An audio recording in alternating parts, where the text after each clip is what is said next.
want to go for the Benedetta ban, or actually Taquito ban, but they went for Benedetta. So it's Glue and Benedetta, 2 bans towards Aran. Are they possibly eyeing at a Paquito pick to deny Aran his usual style? If they put the Paquito in the hands of Boots, I mean, finally we're going to see this man have the chance, have the opportunity to really flex his muscles in the laning phase, not only just showing his macro, team fight knowledge. They do have the first pick, so we'll go for, let's assume that happens, or we'll have to have a plan B right here if it is taken away, which it definitely is. Good combo, Paquito being picked by Coach Ari. Now Aura, what do they respond with, especially in the EXP laner? I would probably leaning towards something along the lines of Tarijla just to set up for Kabuki to be able to execute that Blazing Duet quite freely, especially when you have Minotaur on the other side and Fredrin. A lot of CCs to take care of. I'm thinking more X-Borg up against the Minotaur, up against the Fredrin. Tanky members are probably going to go for, I'm not sure about the last pick for Onic, but yeah, Novaria and X-Borg would be pretty solid. They would have a lot of kite, they would have a lot of tanky members, beefy too, and range. Definitely in line with what they have shown so far here with their composition. Gives them a good all-in potential as well, and ways to really zone away Onic during those critical moments. But no, none of the above, Mirko. It's gonna be the Valentina and that Ruby, so more crowd control and chances to steal away a massive ultimate. Right now, just the Minion Fury, I would think. But there's one more pick from Onic, and it's usually the most surprising one in the hands of Sans. What's surprising here? I think the standard pick should be Novaria, I guess, but... Oh, that's... Oh, that would be good. But that's... But the Valentina could steal it. If they dive, it would be... I mean, they already have Minotaur, so adding all that doesn't really matter for me because it's already a good ultimate two together. Yeah, they could overwhelm him with big ultimates, but might be too risky to pick up the Odette. Something safe would be Lilia, right? Yep, that's what I said. Never mind, we don't do safe. We don't do safe at all. Okay, so the only possible threat for Sans here, I think it's going to be Kabuki. He has to watch out for Kabuki first before going for that Mystic Gush. Rashi, what's your thought? Before that, I have a question, Rashi. Ruby, first time for Aran in the XP. We know he's crazy with it, he's the first guy to go full damage Lethal Ignition Benedetta. Are we gonna see a full damage Ruby in the XP lane? Nah. I don't know. I feel like it must be some kind of semi-build for sure. They do have a Barats and a Mathilda, so technically if they want to go for that, they do have the tankiness already available that's filled in by the other heroes. So it's a possibility, but I don't feel like that full damage Assassin Ruby will bring that much value as compared to a tanky, sustainable, reapplying crowd control Ruby. Yeah, we're gonna see what's gonna happen. Two teams has already picked their lineup. It's the battle of the Dwellers of the Sky. Will the sky turn red or yellow? In MPL Indonesia Season 13, it's Onic versus Aura. 4-0 is what Onic are looking for. Still, untouchable this season. Though I do have another question here. Sorry to overload you guys with questions, but in this matchup, XP, you're an XP laner, Sheffin. Ruby versus Paquito, how does that go? I think in early game, obviously Paquito gonna wreak some havoc, especially the damage trait is gonna favor Paquito more than Ruby, but the later the game goes, you rack up those defensive items and also a little bit of life steal. I don't think Ruby is in no danger at all when it comes to 1v1 against Paquito. Ooh, I might wanna wait for a bit before you make that call, Shevin, because Aran just got beat down. In the lane, the Paquito is gonna be so dangerous. With the Quantum Charge though, he'll get a bit of sustain, and he's gonna be a lot more mobile than the Ruby, so the roam game is what I'm looking at, as Yawi just gets chunked down. That's the Paquito threat that Onic will definitely try and use while they have it. Yawi, a bit of a outside of his comfort zone, I would say. He's used to these pick-off heroes, those Kajas, those Chao, and this time, it's a Mathilda. It's gonna enable his teammate to be able to get those objectives and also kills. Harry a bit aggressive here against Yawi, forces the recall. Looking at the emblems though, like almost exact same. In the jungle it's the exact same, but in the EXP lane, you see the Quantum Charge against the Brave Smite, so tankiness for that movement speed. So I assume Boots will be playing a bit more craftily, moving around the sides, instead of just going all in the front line. And in the gold lane, it's Kabuki with a bit of tankiness and the tenacity, and Albert going for more attack speed, more damage as well, 1v1. So Albert's showing his signature aggressive style. Look at this, the setup towards the turtle. I think Aura already has something in mind, has the bushes covered by Yawi and the SPL, but Gugun and Kairi actually goes for Thrill Arashi. What's your thought on that? Just want to get fast clear, and in this condition, in this matchup right here, where both want to try and contest for the neutral objective, having a faster clear is definitely a big factor, but also the control here, and Onic definitely has more card control in the early stages. Two-man taunt from Kairi, who jumps in with his Fury as well. But it will be secured by Gugun, using the Detonus as welcome now. Only now does he use it to try to look for an initiation or to counter it.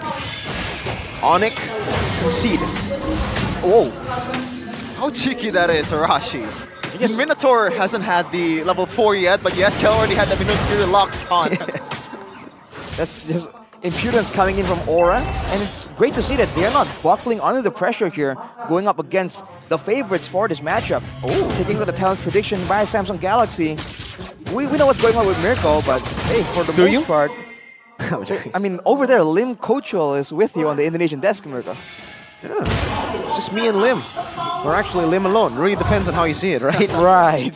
Very, very convenient. So first total already secured by Aura.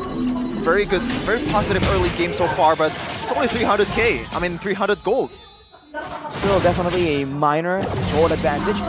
But considering the fact that Aura did get the turtle, it seems like Onic is keeping up in farm and clear speed. So that is something that Aura definitely has to take in consideration.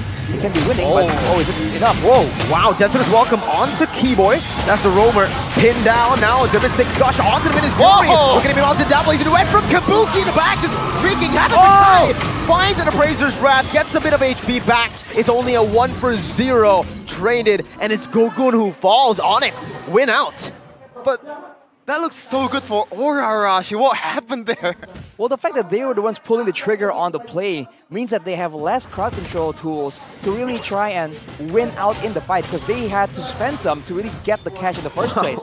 For Onic, it's the exact opposite. They layer everything perfectly, and they know who they're going for, and they have a lot more burst damage at their disposal. The Gord against the Valentina, we're seeing it again! Purify, the Master Assassin, doing work. Kabuki trying to sustain back in this lane. Master Assassin doing work, but also Tenacity from Kabuki also doing work. Seems like he knows that he's going to be the prime target for Onic, especially Keyboy had those knockups. You can't really escape those knockups when you're trying to go in for Kabuki. Second turtle, Yawi dragging the turtle. I feel like for Onic, they are very happy to go for those pickoffs, go for those counter engages like that, you know? You get caught with one crowd control tool, you never know when the rest of the team are going to follow up on it.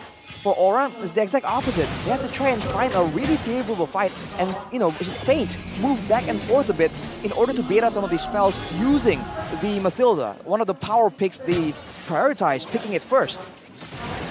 Oh, Gugun, or to use the Detonus welcome. Kairi steals it away from under his feet. Gugun now stunned up and Mystic Projectile and a Mystic Gush doing damage as he flickers out to safety as Iran tries to dive into the back. Kairi brought back to the team by Gugun with the missiles now as Kairi will be taken out. Boots looking for an angle. Iran, the Iran Wolf King stopping him in his tracks. And Onic will back away. They will take that trade. Not for long. The Aura are actually going to be the ones walking up. Knockout strike to knock Yawi out. Iran jumping in all the way under the turret. Gugun here backing him up onto Keyboy. Will try to look for more, but in the end they will be forced to back away. And Onic get an amazing double Mystic Projectile. Gush again from Suns. The highlights just pouring on over and over again. Aura thought they had a sandwich, but it looks like it's going to be a knuckle sandwich for Boots. Oof. Oh man. We have time to process. Those micros. We're getting to get back into the game. And looks like, is it still the same? Yep. I believe. Still pretty same. Yeah, I don't think anything big has happened just yet. I want to call some attention to the battle spells though, because Aura does have Kabuki on the Purify. That's the same for Onic, and they don't have a Mathilda either. So Onic is doubling down and just standing their ground and trying to beat out in damage output with the true damage coming in from the Gord and the carry. But if Albert gets caught here, which happens due to his aggressive nature, that could be this window of opportunity that Aura could be looking for, especially with Yawi facilitating it. Look at that. Radiant Armor first item for Soul. What's going to happen here? The projectile and the Gush. A good guiding win from Yawi though prevents the dive from happening. Albert dealing a whole lot of damage onto that turret, sieging it down real quick, and Ron is already down to a quarter of his HP again. Chunked down. Still able to sustain back up. Gugun on a turtle. Onic doing the same thing. Suns barely getting out of those missiles from bringing him back. Harry's holding on to the turtle right now as Gugun is still one level ahead. Circling Eagle over to Keyboy, knocks him up. Detona's welcome. Beats up Kyrie and the Retribution jump beat there. Gugun finds it. Keyboy very low, so able to jump out. Mystic Gush and he appraises Wrath. Comes down, but Aura, they just back up. Kabuki is in the midst of it all, gets knocked up by Kai, pops in that Purify, and Yaoi will be flickering out to safety. A turtle traded in again. This time, no kills. Wow, 2-1 so far for Gugun, but oh, that was so unfortunate, man. Arashi, if Kabuki was fast enough to press that Purify, things could have been way more south for Onic. I mean, it's already pretty south, man. They lost the neutral objective, and they did, I guess, trade it now. The turrets in the bottom and top side, but Aura got a turret in the middle of all that, because they did go for a big swap. They put Kabuki alone on the other side, just farming, and so Aran was already faster to rotate, to be present in the fight. And especially early on, 8 minutes, the fighters actually have a lot more impact, a lot more things to say. Oh my god. Boost trying to save his turret, will be successful in doing so. But man, Kabuki now has that power spike, he has the golden staff and the Demon Hunter sword, so he's gonna be outputting a lot more damage than Onic can just ignore. Especially because Kyrie has been taken very low in towards the mid to end phase of all these fights. Audience prediction still as strong as ever, 80% for Onic. I mean, we've seen a lot of times where Onic were in the back foot and somehow, some way they still won the game with like one crazy engage from Keyboy. A lot of times actually internationals or national level competition. And that's why it's 80-20, Rico. For sure. Onic are definitely still favorites here. Even though early on they are losing the neutral objective game, they're still up ahead here in terms of kills and the gold lead. Also still favoring them. So Albert's been farming really well. But really, when it comes to gold, who's holding most of it for Onic, Arashi? For Onic? I feel like it's a bit more spread out, actually. I think we have to wait till we see the charts to know for sure. I think for now, a lot of it is still being given to Albert, knowing that he has to scale toward the late game. Boots! Whoa! Flask of the Oasis right there to save Kabuki. That would have been crazy. An assassination of Kabuki up top. He had to use his Purify, and that's a green light for Onic to go for the Lord. Boots is still up top. This might be the chance for retaliation, but Gugun, I think double overstanding here. You were already eyeing for a opening. I feel like whoever goes for the other team first instead of the neutral objective will come out on top right here. You're seeing a big battle between counter engages, mainly facilitated by the Minyu and Fury coming from Kibo and Yehezkiel. So I feel like one of these days, one of these teams are gonna just jump straight onto the jungler and try and get an instant pickoff before the fight even begins. I think so far, Sunset's Boots, the only thing that's in their mind is how to chunk up Boots' HP, because they're not going out of their bush to deal damage to all the frontliners around in Gugun. Look at that. Right on cue. What a menace. Boots with the assassination potential right here, but oh, Keyboy gets very, very close. Look at Boots though. He is squishy, so he needs to be a bit more careful here. Knockout strike 2 times onto Aran. Gets him low. The guiding wind still there to grant him a bit of HP back. 10k HP on the Lord. 8k now down. Boots jumped into the back, trying to zone, guiding wind and circling Eagle from Yaoi to get out. Gugun now to miss it, but all Keyboy is the one who secures it. Yehezkiel goes in for an attempted steal with a stolen Minion's Fury. Out of the 2 junglers, it's Keyboy! I mean, that's what happens if there's too much CC around the map. It's gonna, like, someone's gonna steal it from the junglers. I mean, when you time the cloud control so well, so perfectly, and when the margin of error is 20 HP, you can bet a lot of money that the roamers will be able to sneak some of these neutral objectives away. Oh man. Now, for the most part, to answer your question, Mirko, Boots has the gold advantage. He's going for full physical defense, man. Dominance Ice and a Blade Armor, trying to counter Kabuki, one of the main reliable damage output sources. And only with a Hunter Strike, he's able to zone everyone away. And that adaptation really allows them to get control there, but he's fighting now on the bottom side. Oh, what's gonna happen? Onto Boots 2v1. Boots gets the shielding, dashes away right now. Kabuki tries to chase him, but he leaves the turret up top. to be defended by only no. Gugun. Mystic Gush on the Yehezkiel who's stolen away. The Minion Fury, Gugun's 1 HP, and they don't even want to go for him. They know there's a Flask of the Oasis. They get a turret with a First Lord, and they're going to siege even more. Boots is playing the way Oran does on the Paquito. The margins, Sarashi, once again, it's not just objective fights, it's also when there's a team fight. Just 1 HP, that's literally 1 for Gugun. Oof, man, Gugun just had no way out right there. That is the pickup potential we've been talking about. The single target focus damage that Onic has at their disposal. Now with Keyboy securing the Flash of the Oasis as well, the team fights are going to get even more difficult. That is before they can even deal with Boots right here. Usually we see Boots, or we see Paquitos who are trying to go for a split push mentality, go for a sprint to try and get a lot more value, a lot shorter cooldown on the battle spell. But he's also making plays in the team fights. That is why he's using that flicker, and he's been doing great. He really has. Boots has been doing even better. Kabuki gets chunked to half HP, and Boots knows that that's all he wants to do. He just wants to chunk Kabuki right before these team fights, these skirmishes are on with a Sea Halberd. Yep. All right, so he has a War Axe and Sea Halberd and a Brute Force Breastplate. So movement speed, stacking it up, and also going for a lot of damage here. He might be the one that's sent over to try and deal or zone with Sans right here. I mean, I'm on board, man, because so far Kabuki is not present at all in the team fight. Yeah, I mean, it makes sense. But I probably would expect Sans to be with... Oh my goodness gracious. He's trying to take it away, certainly, with that Mystic Projectile and Gush. I think so. That's the odd potential you have on the Gourd. That's what allows this Gourd to really rise in popularity.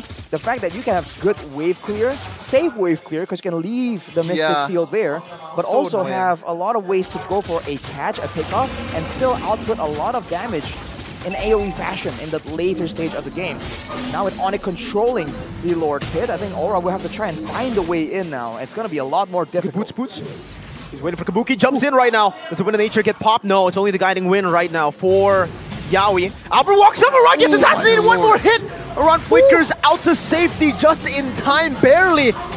And they've chunked Aura enough to maybe go for the Lord for free. Gugun is in no position to contest. Sans pops in that Mystic Gush to zone him away. Perfect execution of this Lord take for the Sky Kings. We've talked about this, Arashi, the killer mentality, the difference of Albert and CW. Just... there you go, that's it. I mean, that was just layers and layers of play from Onic. The fact that Boots was able to make everyone panic because they thought that, oh, Kabuki's gonna pick off. Before you know it, Aran is the next target. Now Gugun. Oh, Retribution, Mystic Gush. There's a guiding wind to grant him to safety. Now we take a look at the items. Oof. Onic just not letting Aura breathe at all.